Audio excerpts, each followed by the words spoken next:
All right, let's talk about something called smart person syndrome. It's this hidden cost of being smart early on.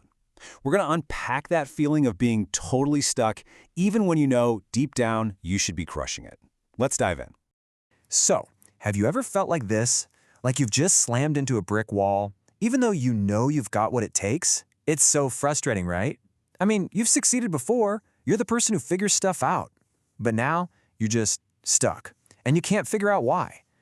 And this is the question that just rattles around in your head, isn't it? Why is this so hard for me? It just doesn't make sense. The thing you're working on, it shouldn't be this much of a struggle. Not for you. And you know, there's a reason this feels so uniquely awful. It's because you know you're capable. You've got the receipts, you've succeeded before, you're used to being the one who just gets it. So when you hit this wall, it doesn't just feel like a tough problem. It feels humiliating. It's this confusing, awful feeling, like you're failing at being yourself. Okay, so there's actually a name for this. It's called smart person syndrome. And here's the big idea. It's actually pretty simple. It's not that you've suddenly gotten worse at things, no way. It's that your intelligence worked so well for you early on that you got to bypass learning some of the basic foundational skills. And now, well, now you're in a situation where you actually need those skills you never had to build. And this, right here, this is maybe the most important thing to hear. You're not failing because you're incapable. Please hear that. You're struggling because you're missing some invisible fundamentals. It's a mechanical problem, not a you problem. It's like trying to build a skyscraper without learning how to pour a concrete foundation first. It really boils down to this. Your brain is just super efficient. Back in the day, if your raw intelligence was enough to solve the problem, poof, you got the answer.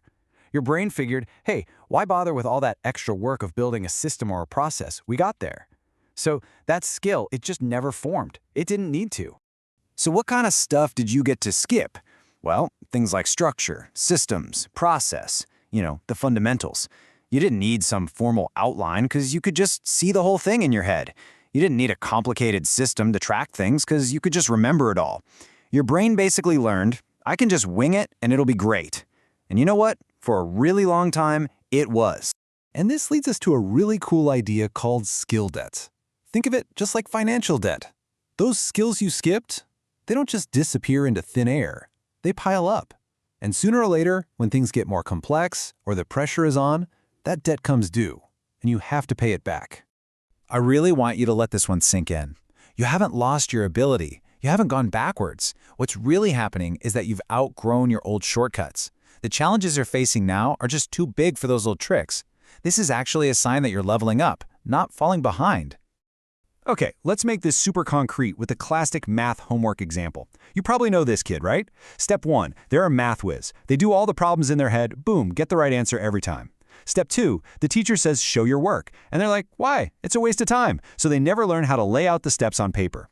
Then comes step 3. They hit calculus, and suddenly the problems are these massive, multi-step monsters. Mental math just doesn't cut it anymore, and they're totally stuck. Not because they're bad at math, but because they're missing that basic skill of writing it all down.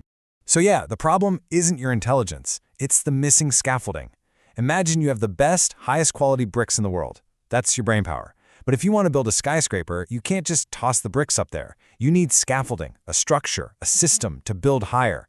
You've got great bricks, you just never had to learn how to build the scaffolding. Now this is where the real mind game comes in, the identity trap. Part of your brain is screaming, this feels like going backwards. This is embarrassing. I'm supposed to be the smart one. But the truth, the reality, it's not regression. It's about building that skipped layer. It's not admitting weakness. It's a skill upgrade. Listen, to truly master anything, you need structure. Period. And it all comes down to this simple idea. Being smart was like having a secret shortcut. It let you skip a bunch of steps. But real growth, the kind that lasts, it means you have to go back and actually install those steps you skipped. You have to build that road intentionally. So we've been stuck asking this old question, right? Why is this suddenly so hard for me? It's a dead-end question. It just leads to frustration and self-doubt.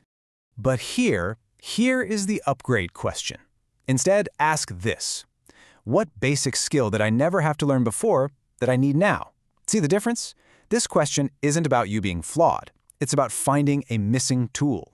It turns all that frustration into a clear, actionable plan.